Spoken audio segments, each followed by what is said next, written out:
ሰላም ውድና የተከበራችሁ የሁሉ ሚዲያ ቤተሰቦች ዛሬ በአስደሳች ሰበር ዜና መጥቼላችኋለሁ ማለት ነው። ቤተሰብ እንግዲህ እህታችን ሌይላ የምታውቋት የእውነት ከ13 ዓመት የመከራ የስቃይ እስር በሳውዲ እስር ቤት እንግዲህ የሞት ፍርድ ተፈርዶባት እንደነበረ ሁላችሁም ታስታውሳላችሁ።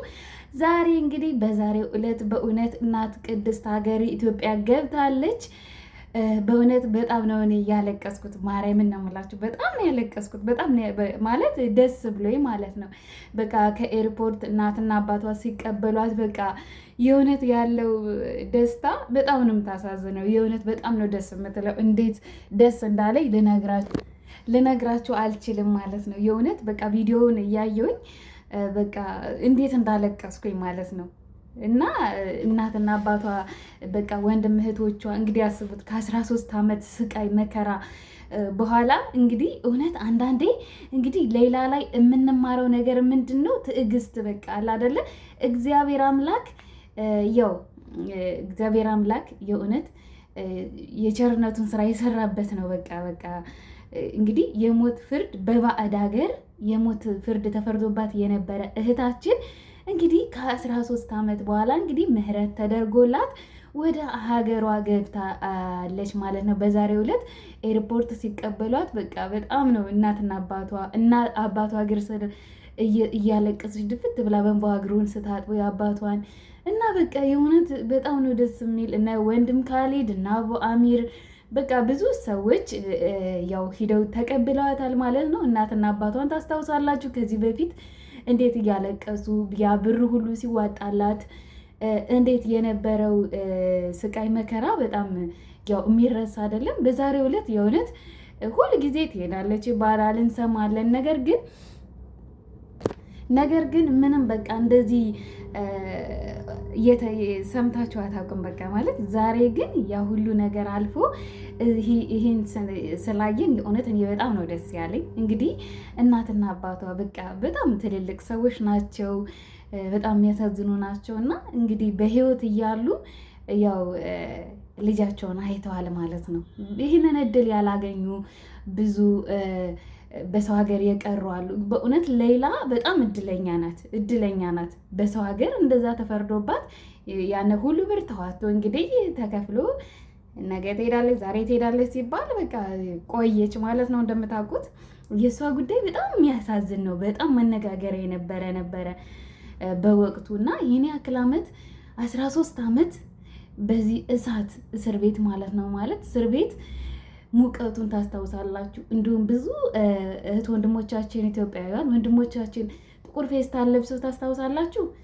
እንደ 4 ዓመት የሆነው አልመሰለኝ ካልተሳሳትኩኝና እንደዛ በቃ ምግቡ በቃ ብቻ በጣም ነው። እንኳን እስር ቤት አይደለም በሰው ሀገር በባዕድ ሀገር በሀገራችን እንኳን እስር ቤት ያው ሁላችንም እንደምናውቀው በጣም ከባድ ነው። ነገር ግን ያን ሁሉ ተቋቁማ ያን ሁሉ ታማም ነበረ ታስታውሳላችሁ ባለፈው እና ያን ሁሉ ነገር ተቋቁማ እግዚአብሔር አምላክ ረድቷት በዛሬው ዕለት እንግዲህ ለሀገሯ ምድር በቅታለች ማለት ነው። የእውነት በቃ እኔ እንደዚህ ደስ ያለኝ ማለት ያው ኢትዮጵያውያን እህታችን ናት። የነበረው ነገር በጣም ያሳዝናል። በሰው ሀገር ሁሉ 13 ዓመት ማለት እኮ የአንድ ትልቅ ጎረምሳ ልጅ እድሜ ነው ማለት ነው። እና ይህን ያክል ዓመት በእስር ቤት እንግዲህ ከሀገራችን ስንወጣ ያው ሰርተን እንለወጣለን ብለን ነው እንግዲህ የምንወጣው እና ያን ነገር ግን ሳይሳካ እንደዚህ ይማል። አንዳንዴ ማማረር ጥሩ አይደለም። በትንሽ ነገር ይህን ያህል ዓመት ብር ሳይኖረኝ በቃ ብለን እናማረራለን ብዙዎቻችን ማለት ነው። ነገር ግን እንዲህ ይማል እንግዲህ ሌላ እህታችን እንደ ማንኛውም ኢትዮጵያውያን ለመስራት ብላ ነበር የሄደችው፣ ሰው ሀገር ለመስራት ብላ ነበር የሄደችው። ነገር ግን ያጋጠማት ያ ነገር አፕን አደረገ። እንግዲህ ወደ እስር ቤት ገባች 13 ዓመት ሙሉ። አስቡ እንግዲህ እኔ የሆነ ተአምር ነው። እንደ አዲስ እንደተወለደች ነው አሁን በቃ እሷ ያው ለቤተሰቦቿ ለእሷም እንግዲህ እንደዛ ነው የሚሰማት የእውነት እንግዲህ ሁሉ ጊዜ ነበረ በቃ የእሷ ጉዳይ። እንደውም ባለፈው ለራሱ የለችም በቃ ክስት ብላለች ብለው በቃ ቪዲዮ ሐኪም ቤት ሄዳ ነበር ታስታውሳላችሁ ከ3 ወር ምናምን በፊት እና የእውነት የዛሬው ደስታ በጣም ነው በቃ እንግዲህ ከዚህ ያክል ዓመት በኋላ እናትና አባቷንም አግኝታለች። እህት ወንድሞቿም እንግዲህ አዲስ አበባ ኢንተርናሽናል ኤርፖርት ሄደው በቪአይፒ በሚገባበት ውስጥ ድረስ ገብተው ነው እንግዲህ የተቀበሏት ማለት ነው። በጣም ነው በቃ ቪዲዮውን ብታዩት በጣም ነው ደስ የሚለው አቀባበሉ። ነው ወንድም ካሌድ ምናምን አብረው ብቻ በጣም ነው ደስ የሚለው የእውነት እግዚአብሔር ይመስገን። እንደዚህ ከእንደዚህ አይነት መከራ እግዚአብሔር የእውነት ይሰውረን። በጣም ከባድ ነው። እንዴት አይደለም እንደዚህ እሷ ሁና ያሳየችውን እኛ ስንሰማ እንኳን ይሰቀጥጣል ማለት ነው እህታችን። ብቻ ግን በህይወት መትረፏ በህይወት ይህን ያክል ዓመት 13 ዓመት ሙሉ በእስር ቤት ቆይታ ለሀገሯ ስለበቃች የእውነት በጣም ነው ደስ የሚለው። በጣም ነው ደስ የሚለው። በጣም ብዙዎቹ መነጋገሪያ ያደርገዋታል። ምክንያቱም የእሷ ጉዳይ በጣም አሳሳቢ ጉዳይ ነበረ። ይህንን እድል ያላገኙ ብዙ ወገኖቻችን በሰው ሀገር ወጥተው የቀሩ አሉ። ሌላ ግን እንደ እድል ሆኖ እንግዲህ ነገሮች ሁሉ ተስተካክለውላት ምንም ከዚህ አክል ዓመት በኋላ ቢሆንም በቃ ደስ ይላል። እውነት እንደዚህ ብዙዎቹ ድምጥማጣቸው የጠፉ ማለት እንዲህ የት እንደገቡ እንኳን የማይታወቅ ቤተሰቦቻቸው በህይወት ይኑሩ አይኑሩ እንኳን የማያውቁ እድሜ ልክ የተፈረደባቸውም በቃ በህይወት የሌሉም አሉ ማለት ነው። እና እሷ ግን አንዳንዴ እንደዚህ ስለታወቀች ነው ይህ ነገር ነገሮች ሁሉም ተስተካክለውላት እንደዚህ ወደ ሀገሯ የእውነት በዚህ አጋጣሚ የኢትዮጵያ ኤምባሲ የሳውዲ ኤምባሲ በጣም ሊመሰገን ትልቅ ምስጋና ሊገባው ምስጋና እናቀርባለን። ያው እሱ በኤምባሲው አማካኝነት ነው ማለት ነው የመጣችው።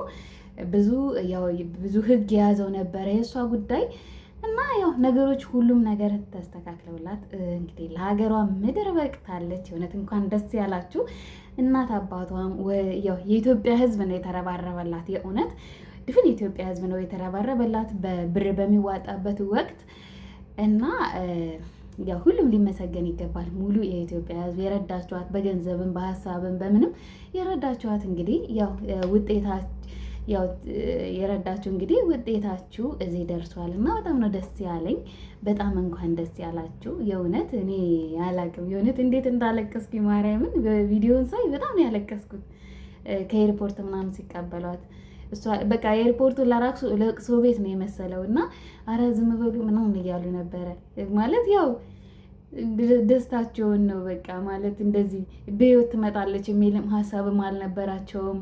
እውነት እሷ ትኖራለች በቃ መቼስ ቤተሰብ የሚያስበው ለልጆች ቤተሰብ እንዴት እንደሚያስብ ያው ሁላችንም እናውቃለን። እና ከዛ አንጻር በቃ እህት ወንድሞቿን በቃ ስብስብ ብሎ ነው የጠበቋት ማለት ነው። እና በጣም ነው ደስ ያለኝ እኔ ራሱ እና ከእንደዚህ አይነት ነገር ግን እግዚአብሔር ይጠብቀን። እንግዲህ በሰው ሀገር ስንኖር የሀገሩን ሕግ ምንም አክብረን ተመሳስለን ነው መኖር ያለብን።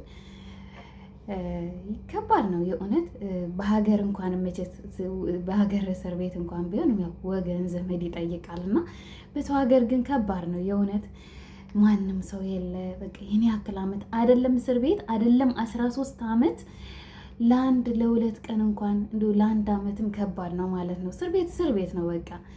እና ከዚህ አንጻር እህታችን ሌላ በጣም እድለኛ ናት፣ የእውነት እድለኛ ናት። ይህንን እድል ያላገኙ ብዙዎች አሉና እሷ ግን እውነት እድለኛ ናት። ብቻ ከዚህ በኋላም አገሯ ላይ ሰርታ ሀገሯ ላይ ያው መለወጥ ትችላለች። ያው የኢትዮጵያ ሕዝብም ደግ ነው እንግዲህ አንዳንድ ነገር የሚያግዟታል ብዬ አምናለሁ። ምክንያቱም 13 ዓመት ሙሉ ስትቆይ በእስር ቤት ነው እንጂ እየሰራች አልነበረም እና ያው ህይወቷን ለመመስረት ምን ለማለት ያው የኢትዮጵያ ሕዝብ በዚህ አይታማም። የሆነት አንዳንዴ በዚህ የትኛ ኢትዮጵያውያን እኮ ስንደጋገፍ የእውነት በጣም ነው ደስ የምንለው አንዳንድ ነገራችን ነው እንጂ። ስለዚህ እግዚአብሔር ይመስገን የእውነት እህታችን ሌላ በድጋሚ እንኳን ለእናት ሀገርሽ በሰላም የእውነት በጤና እንኳን አደረሰሽ፣ በህይወት እንኳን አደረሰሽ፣ ለሀገርሽ ምድር እንኳን አበቃሽ። የእውነት እኔ በጣም ነው ደስ ያለኝ። ደስ ስላለኝም ነው እንደዚህ በቃ እንትን ያልኩት ማለት ነው። እና ለማንኛውም ከእንደዚህ አይነት ነገር ግን ሁላችንም እግዚአብሔር አምላክ ይሰውረን፣ እግዚአብሔር ይጠብቀን። የእውነት ከባድ ነው በሰው ሀገር አይደለም እንደዚህ በችግር ገጥሞን እንዲሁም አይቻልም ነገሩ ሁሉም ነገር እና ስለዚህ ለዚህ ነገር በእውነት እኔ በጣም ነው ደስ ያለኝ። እህታችን ሌላ እንኳን ደስ ያለሽ። በድጋሚ ይህንን ደስ የሚል ዜና ልንገራችሁ ብዬ ነው ቤተሰቦቼ። ቪዲዮውን ስትጀምሩ ላይክ፣ ሰብስክራይብ ማድረግ አትርሱ። እንደዚህ ትኩስ መረጃዎችን በቃ የሰማሁትን ነገር ሁሉንም አመጣላችኋለሁ፣ አቀርብላችኋለሁ። እናንተ የሚጠበቅባችሁ ላይክ፣ ሰብስክራይብ እያደረጋችሁ ቤቴን መወዳጀት ቤቴን መቀላቀል ብቻ ነው የሚጠበቅባችሁ። ስለምትከታተሉኝ ከልብ አመሰግናለሁ። እህታችሁ መቅደስ ነኝ። እወዳችኋለሁ፣ አከብራችኋለሁ። ባይ